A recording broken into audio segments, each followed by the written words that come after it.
اور اعلیٰ حکومتی اداروں کی طرف سے کیا گیا، لیکن جب فزیکلی مانیٹرنگ ہوئی تو سب کچھ کلیئر ہو گیا. ایک بھی بچہ یہ فیک نہیں پکڑ سکے، کیونکہ پیف کوالٹی ایجوکیشن پر قائم تھا اور اس کے ویژن کے مطابق ہم لوگ ریئلسٹک تھے، ریئل تعلیم دی جا رہی تھی. کوئی بھی ایسا بچہ نہیں تھا جو فیک ہے. اور الحمدللہ مانیٹرنگ میں 100% ہم لوگ کلیئر ہوئے ہیں کہ کسی قسم کا فیک بچہ ہمارے اداروں میں نہیں پڑھتا. اچھا، یہ آپ کی پیمنٹس کے حوالے سے بھی کافی سننے میں آیا تھا، میڈیا پہ آپ لوگوں نے دھرنے دیے ہیں، بات کی ہے کہ ہمیں پیمنٹ ٹائم پہ نہیں ملتی، اور کتنا عرصہ ہو گیا آپ کی پیمنٹ میں اضافہ نہیں کیا گیا؟ پیمنٹ میں اضافہ تو آج کم و بیش 7 سال ہو گئے ہیں، کسی قسم کا اضافہ نہیں کیا گیا.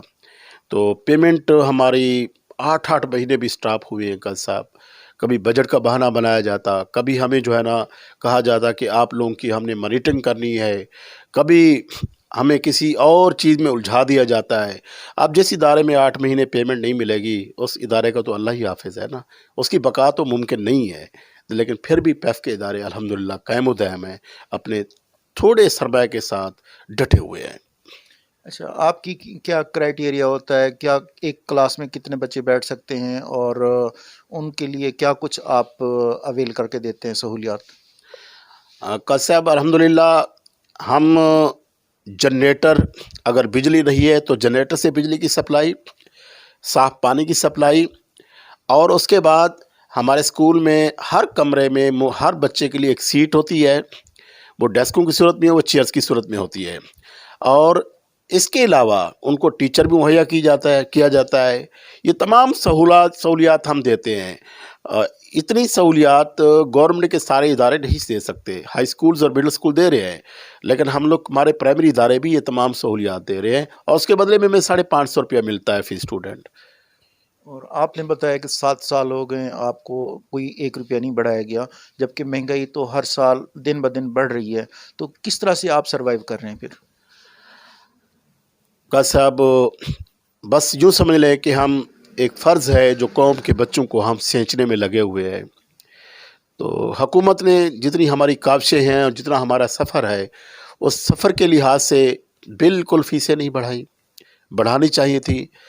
بمشکل گزارا کرتے ہیں ہمارے ٹیچر اور سکول اونر، مشکل سے گزارا ہو رہا ہوتا ہے. بس ایک فرض کی بجاوری میں ہم لگے ہوئے ہیں. یہ تو حکومت وقت کو چاہیے کہ تعلیم کے مسائل کو نہ صرف حل کرے بلکہ تعلیم میں انویسٹ کرے.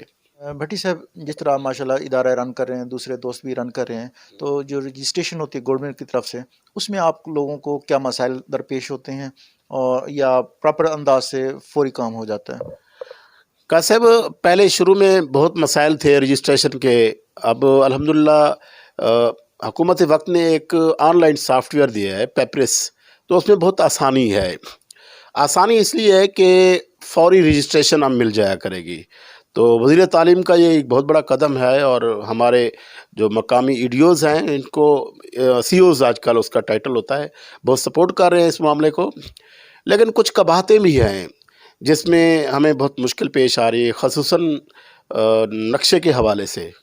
تو اب قانون میں یہ کہا گیا ہے کہ آپ کے جو سکول ہیں وہ سارے کا سارے کمرشل ہوں گے. اور بھائی کمرشل ہونے چاہیے، کریں آپ، کس نے روکا ہے؟ جہاں پر 4,000 فیس ہو، 5,000 فیس ہو، اور 10,000 سکول والے ایسے بھی سکول ہیں جو 10,000 فیس لے رہے ہیں، 20,000 لے رہے ہیں، ان کو کمرشل کریں.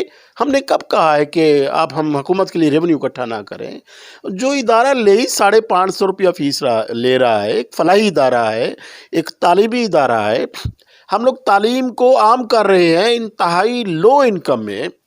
تو اس میں ہمیں کم از کم ہمیں جو ہے نا ریلیف ملنا چاہیے اس سلسلے میں، کہ ہمیں یہ کمرشل جو طریقہ رکھا گیا ہے کہ بلڈنگ آپ کی کمرشل ہوگی، کنورجنگ فیس ہوگی، ہمیں مستثنیٰ قرار دیا جائے.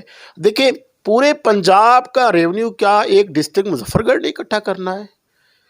کسی بھی پنجاب کے ضلع میں، میری دوستوں سے باتیں ہوتی رہتی ہیں، اور کسی بھی پنجاب کے ضلع میں اس قانون کو امپلیمنٹ نہیں کیا گیا. اور ڈی جی خاں کے اور بھی ضلع ہیں بھائی، تو ضلع ڈیرہ غازی خاں ہے، ضلع راجن پور ہے، لیا ہے، کہیں تو اس قانون کو امپلیمنٹ کیا جائے، کہیں نہیں کیا گیا. صرف مظفر گڑھ کے جو سکول ہیں وہ جناب یہ ٹیکس پے کریں گے کمرشل کا. تو خدارا میری حکومت وقت سے اپیل ہے، خدارا اس پہ نظر ثانی کریں. ہمیں جو رجسٹریشن کا سب سے بڑا مسئلہ ہے اس وقت، وہ ہمارے ڈپٹی کمشنر کی طرف سے ہے. مانا کہ وہ کہتے ہیں کہ جناب قانون ہے. میں ان کی بات جھٹلا نہیں رہا. مان لیا قانون ہے تو بھائی اس کی امپلیمنٹیشن پورے پنجاب پر ہونی چاہیے، صرف ضلع مظفر گڑھ پر نہیں ہونی چاہیے. ہمارے رجسٹریشن ہماری رک جائیں گی، ہمارے اسکول ختم ہو جائیں گے. اور ایک میرا مسئلہ نہیں ہے، یہ پورے ڈسٹرکٹ کا مسئلہ ہے. تو میری ڈی سی مظفر گڑھ انجینئر امجد شعیب صاحب ہیں، غالباً بہت ہی قابل ڈی سی صاحب ہیں. میری ان سے ریکویسٹ ہے کہ تعلیمی اداروں پر نظر کرم کریں، ان کو جس طرح اپنے سائے میں لیا ہوا ہے ان کو سپورٹ کریں، ان کو ریلیف دیں. انشاءاللہ ہم ساتھ ہیں.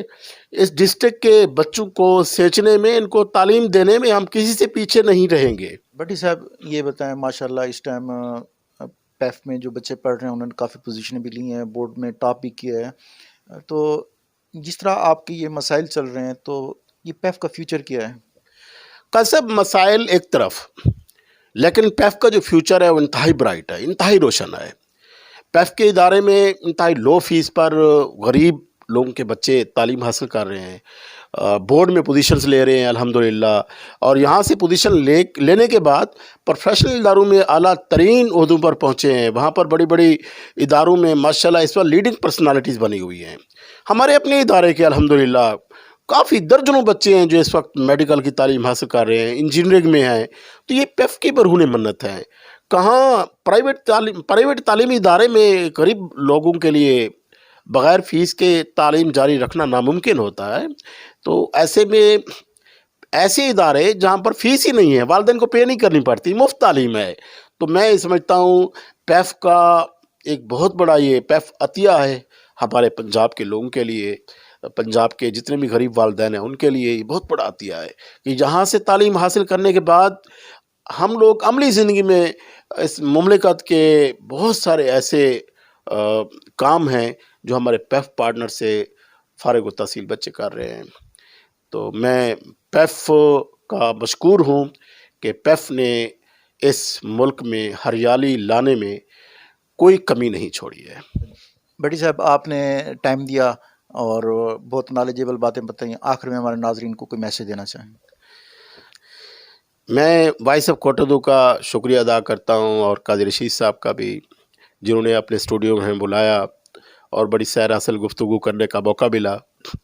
اس موقع پر میں والدین سے گزارش کروں گا کہ پیف ایک شفاف ادارہ ہے جو صرف اور صرف کوالٹی آف ایجوکیشن پر قائم ہے.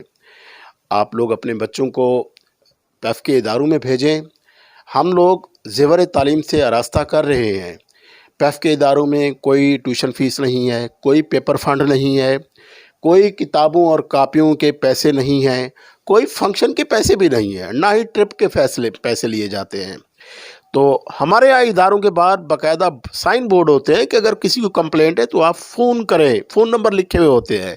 تو ایسے میں پیف سے بہتر ادارہ آپ کو کہیں نہیں ملے گا. جتنے بھی پیف سکولز ہیں وہ کوالٹی آف ایجوکیشن پر کام کر رہے ہیں پورے پنجاب میں اور اپنا حصہ ملا رہے ہیں. آپ آئیں، اپنے بچوں کو داخل کرائیں اور انشاءاللہ ہم آپ کے اعتماد کو مکمل کریں گے، آپ کے اعتماد پر پورا اتریں گے. بہت بہت شکریہ. شکریہ سر، تھینک یو. جی ناظرین، آپ نے جاوید بھٹی صاحب کی باتیں سنی. پنجاب ایجوکیشن فاؤنڈیشن کے ساتھ ان کا اسکول منسلک ہے اور کافی سارے اداروں میں بھی ان کے روابط ہوتے ہیں اور جو ان کو مسائل تھے وہ آپ تک لے کے آئیں. اعلیٰ حکام سے یہی اپیل ہے کہ کم از کم 7 سال ہو گئے یہ بتا رہے ہیں کہ ان کی پیمنٹ میں اضافہ نہیں کیا گیا، جبکہ مہنگائی تو روز بروز بڑھ رہی ہے. تو ایک تو ان کی فیس بڑھائی جائے اور دوسرا ان کے لیے تھوڑی آسانیاں پیدا کی جائیں، کیونکہ یہ نیکی کا کام کر رہے ہیں. تھوڑے سے پیسوں میں اعلیٰ تعلیم دے رہے ہیں اور پوزیشنیں دے رہے ہیں. ان کے اسٹوڈنٹس کہیں پہ ڈاکٹر ہیں، کہیں پہ انجینئر ہیں. وہ جسٹ بچوں کی محنت نہیں ہوتی، بیک گراؤنڈ میں یہ ادارے ہوتے ہیں، والدین ہوتے ہیں، ٹیچرز ہوتے ہیں. اگر ان کو یہ پراپر انکم ملے گی، پیچھے سپورٹ ہوگی، تب بچے کامیاب ہو سکیں گے. بس دیکھتے رہیے وائس آف کوٹدو.